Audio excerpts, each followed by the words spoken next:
Hi there, and welcome to another video from Max Revs. You guys asked for some more data on Cayman 981s, so Jeremy in particular, this video is for you. Previous video of mine, you've seen that I've had about 1,500 cars, and here we're just going to focus on the 981. Over here on the left, you've got all the sales data for the 430 cars that I had which fit the 981 classification, and this is pretty much the breakdown by type, the year and the price. Once again, looking at the data as just raw numbers is not that pretty. So here we've basically broken down all the cars by country and by type, and the average price is on the left in pounds and on the right in dollars. So let's just ask a question. How much money do we need if I want to get a Cayman 981? We'll start with the base model. In the UK, you could pretty much get a Cayman starting at £33,000. In the US, that is £34,000. So what I've done, when I mean UK and the US, I've got obviously data from autotrader.com being the US site and autotrader.co.uk being the UK site, and you can pretty much see that the figures there are pretty much level.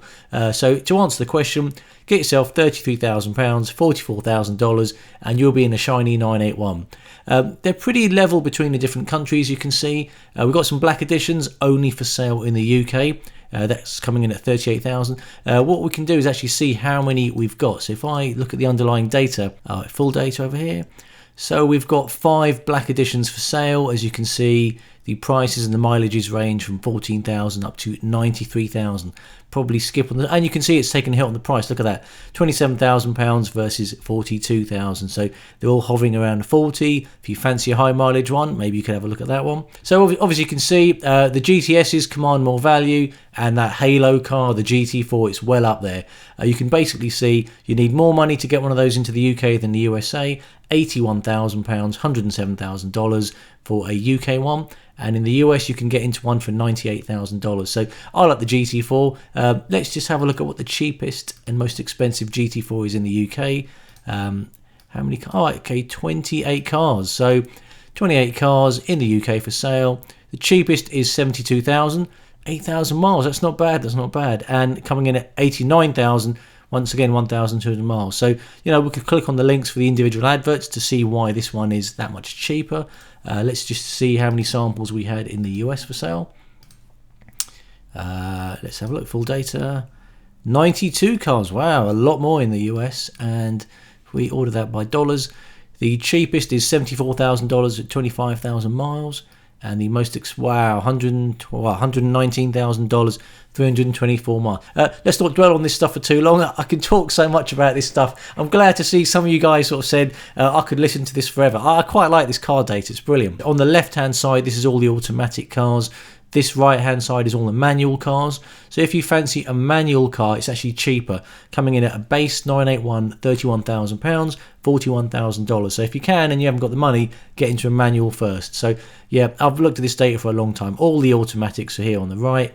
Manuals over here. You can basically see a GTS manual is more than the actual automatic version. So there's a general thing amongst the Porsche cars, as you get more of the enthusiastic range, so it's the GTSs, the GT4's manual only, you'll see that it's the manual one the enthusiasts opt for. Over here, we've got the average odometer readings on the 981. So just to explain this, it's broken down by type over here and by year. The older the car, the more mileage you would expect on it. So clearly the base 2013 cars have got an average mileage of 34,000 miles. With the black edition up here, you can clearly see this average is really pushed out. I think we saw earlier on, there was one with 93,000 miles. So that's probably pushing out the average a lot. Yeah, 3 black editions, and it's the one with 93 miles. So obviously that's pushed out the average over here. But generally it is what you'd expect. The older the car, the more mileage it's done, apart from these where obviously the average has been pushed out by that one car that we saw. As you can see, these bars tend to get a bit longer. You could argue, say if you were buying a car, it's not worth your while to go for, well, you might as well buy a 2016 981 Sport if that's what you're looking for, because you could pretty much pick up a 2016 car for the same price as a 2015 on average. If we were to drill down in here and look at some of the underlying data, let's just see what we could see. 8 cars over here. The odometer readings are pretty, 42,000. We've got a nice low one here. So here we go. 15,000 miles in the UK, £43,000. Probably worth paying the extra to get the lower mileage. So if you pay about an extra, it's just under £1,000, you know, this data. Yeah, it's brilliant. I wish I had this when I was buying my own car. Anyway, stop me talking for ages. I could go on forever. Now, I've made this really big, so you can pause this and you can find out where your car fits. We've basically got the mileage the cars have done along the bottom and the price in pounds on the left, dollars on the right. This is effectively your depreciation curve, and it's broken down per type of 981. Now, as you can see for the GT4, we've only got 3 sample points, so the curve is effectively driven by the points over here. We don't have any high mileage GT4s, so this curve is pretty much influenced by these points over here. But as you can see, it's a pretty flat runoff, which is, you know, to be expected. If we look at this curve over here, because this has got loads of data over here, they're all color coded. So blue is the base, orange is the black edition, the sport, and then the GTS. Clearly, as you can see, the car that's actually worth the least amount of money with mileage on is the base model. And therefore, above that, it's then the cars after that. So the average mileage across all the cars is 24,000 miles. If you found a car with 28,000 miles on and it was a base, you should look to be paying around £32,500. And then if you find a car with, say, 50,000 miles on and it's a base, it's $35,000, which will be, yes, around £26,000. You can go click on this as you like. It is a depreciation curve per model. So this stuff's pretty accurate. Got about 430 cars backing this data.